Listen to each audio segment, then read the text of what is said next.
देख रहे हैं SPN9 न्यूज। स्वागत है आपका हमारे इस खास प्रोग्राम में। प्रोग्राम की शुरुआत चलिए केरल से करते हैं। दरअसल बीजेपी को जो झटका लगा है वो केवल बंगाल से नहीं, केरल में भी झटका लगा है। यानी कि दो बड़े जो राज्य हैं यहाँ पर बीजेपी को हारना, बीजेपी की हार होना, इसका मतलब ये है अब जनता बदलाव चाह रही है। और जनता ऐसी सरकार नहीं चाहती, ना ही ऐसी राजनीतिक पार्टी चाहती है जो केवल और केवल अभी तक चुनाव जो जुमलेबाज करते आई है।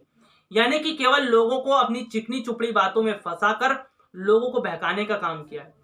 जिस तरह से देश में बड़े स्तर पर महंगाई बढ़ी, उसके अलावा ये भी देखने को मिला कि बड़े स्तर पर बेरोजगारी हुई। इसके साथ ही साथ ये भी देखने को मिला कि किसान का एक बहुत बड़ा मुद्दा रहा।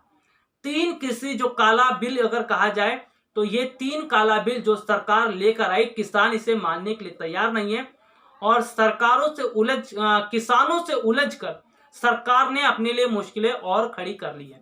चलिए केरल की बात कर रहे थे, तो केरल में यहाँ पर देखने को क्या मिला कि केरल में भी बीजेपी ने बहुत बड़ी कोशिश की थी। जो अगर बात करें यहाँ पर जो मेट्रोमैन ई श्रीधरन को उतारा गया। मेट्रोमैन ई श्रीधरन को उतारने का तो फायदा नहीं हुआ, इसके साथ ही साथ बीजेपी जो सीटें थी वो भी वहां पर हारती दिखाई दी। इसका मतलब बंगाल की जनता ने भी बीजेपी को पूरी तरह से नकारा, केरल की जनता ने भी बीजेपी को पूरी तरह से नकारा। और इससे साफ पता चल रहा है कि आने वाले जो चुनाव है उनकी तस्वीरें क्या होंगी।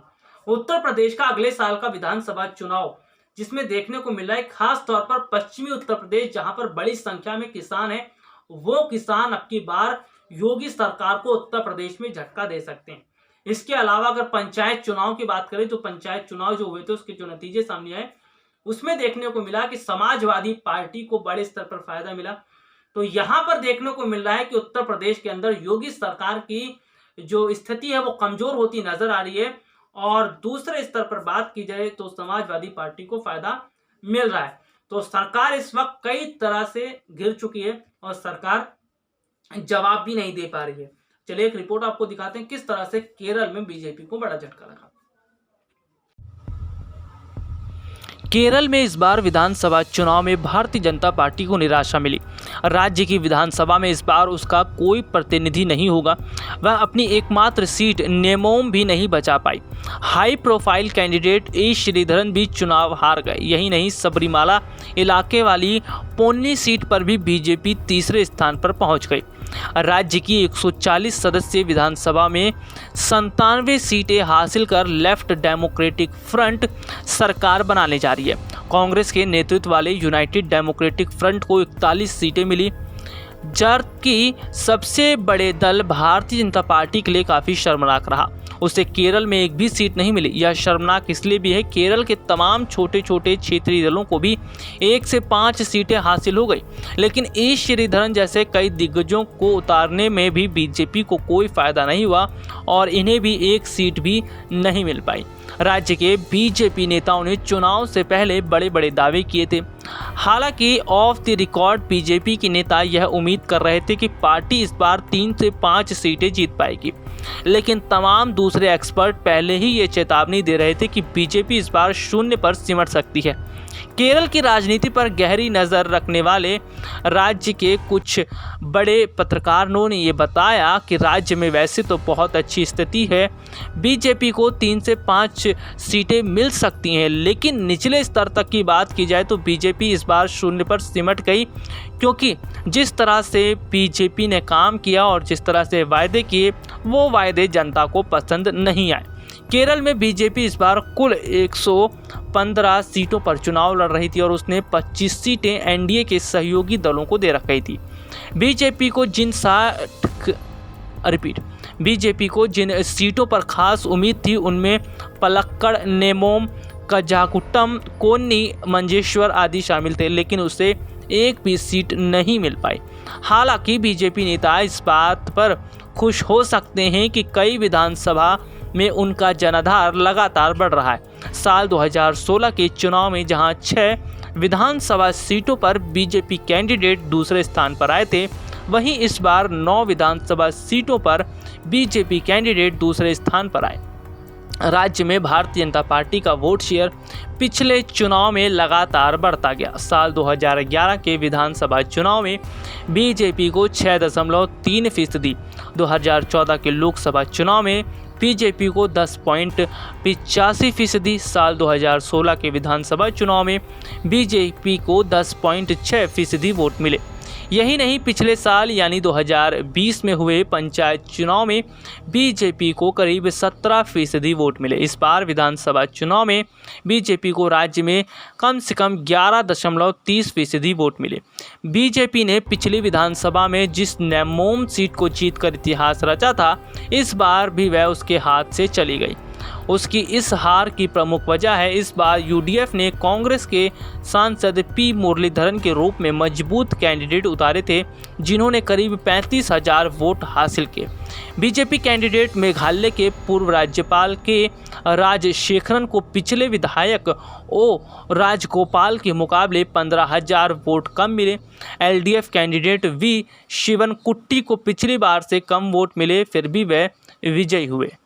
देखा आपने कि केरल में बीजेपी को बड़ा झटका लगा, पश्चिम बंगाल में बड़ा झटका लगा, और सबसे बड़ी बात यह है कि चुनाव में सरकार का ध्यान सबसे ज्यादा रहा।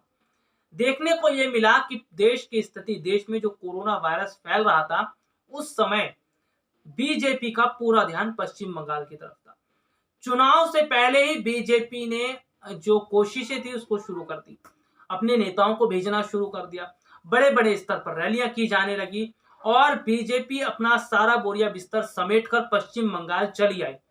तमाम तरह से झूठे वादे किए जाने लगे, जनता को बहलाने की कोशिश की जाने लगी। किसान का जो मुद्दा सरकार यहाँ पर चला रही थी, बीजेपी जो चला रही थी, वो भी कामयाब नहीं हो पाया, क्योंकि देखने को ये मिला कि जनता समझदार है, जनता सब समझती है, और जनता ने देखा भी कि क्या बीजेपी जो है वो बोल रही है और क्या सच है और कितना सच नहीं है।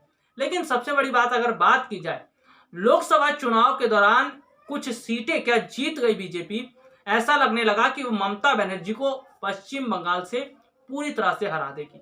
लेकिन शायद वो ये भूल गई, पश्चिम बंगाल ममता बनर्जी का गढ़ है, और ममता बनर्जी को इतनी आसानी से हराना बीजेपी के लिए आसान नहीं है। हालांकि कोशिश बीजेपी की तरफ से बहुत की गई थी, रैलियों में जिस तरह से भीड़ दिखाने की कोशिश की गई, बड़े बड़े भाषण दिए जा रहे थे, और एक तरफ देश में वायरस का प्रकोप लगातार बढ़ता जा रहा था। पश्चिम बंगाल में जो रैलियां की गई उसमें सोशल डिस्टेंसिंग तक नहीं थी, और चौंकाने वाली बात तो यह है, टीएमसी और कांग्रेस पार्टी ने अपनी रैलियां एंड टाइम पर रद्द भी कर दी थी, क्योंकि पश्चिम बंगाल में भी कोरोना वायरस की स्थिति लगातार खराब हो रही थी। लेकिन बीजेपी ने अपनी रैलियां नहीं रोकी, बीजेपी का अपना जो प्रोग्राम था, कार्यक्रम था, वो जारी रहा। लेकिन क्या फायदा हुआ? कोई फायदा नहीं हुआ। और उसके ऊपर से बंगाल की जनता ने वोट करके, बंगाल की जनता ने ममता का साथ देकर ये बता दिया कि बंगाल में केवल और केवल ममता बनर्जी ही रहेंगी, क्योंकि ममता बनर्जी ने बंगाल के लिए काम किया है। तो जिस तरह से देखने को मिला कि इतने बड़े स्तर पर कोशिश करने के बावजूद भी बीजेपी को झटका लगा और 100 का आंकड़ा भी नहीं छू पाई, इसका मतलब यह है कि बंगाल की जनता ये समझ चुकी थी कि केवल और केवल ये चुनावी जो रैलियां हो रही हैं, जो भीड़ जुटाई जा रही है, वो बिल्कुल बेकार हैं, क्योंकि ना तो बीजेपी के पास कोई बड़े मुद्दे हैं, और ना ही वो रोजगार को लेकर बात करना चाहती है, ना ही अन्य मुद्दों को लेकर बात करना चाहती है। और सबसे बड़ी बात अगर बात की जाए, साल 2014 से 21 तक सरकार ने सबसे बड़े स्तर पर जो काम किया है, वो है बेरोजगारी को बढ़ाने का। सरकार ने रोजगार छीना और बेरोजगारी बढ़ाई। आत्मनिर्भर का जो ढोंग डुगडुगी जो सरकार पीट रही थी, उस आत्मनिर्भर भारत की पूरी तरह से स्थिति लड़खड़ा गई। और आपको बता दें, जिस तरह से देखने को मिला कि सरकार केवल आत्मनिर्भर का रोना रोती रही, और देश की जनता भी ये समझ रही थी कि आत्मनिर्भर का क्या मतलब है। और आत्मनिर्भर का मतलब ये है कि बहुत सारी स्थितियां देखने को मिल रही हैं कि जिस तरह से केवल और केवल सरकार ने लोगों की परेशानियां बढ़ाने के अलावा और ज्यादा काम नहीं किया। इससे जनता अब समझ रही है, जनता देख रही है, और परिवर्तन हो रहा है। इसे कहते हैं परिवर्तन, यानी परिवर्तन हुआ बंगाल में, परिवर्तन हुआ केरल में, और परिवर्तन होगा उत्तर प्रदेश विधानसभा चुनाव में, और साल 2024 के लोकसभा चुनाव में। यानी बंगाल में तो पूरी तरह से खेला हो गया, केरल में भी खेला हो गया और शायद 2024 में भी खेला होगा और अगले साल जो उत्तर प्रदेश का विधानसभा चुनाव है वहां पर भी खेला ही होगा, क्योंकि जनता जिस स्थिति को देख रही है, समझ रही है, उस हिसाब से वोट कर रही है।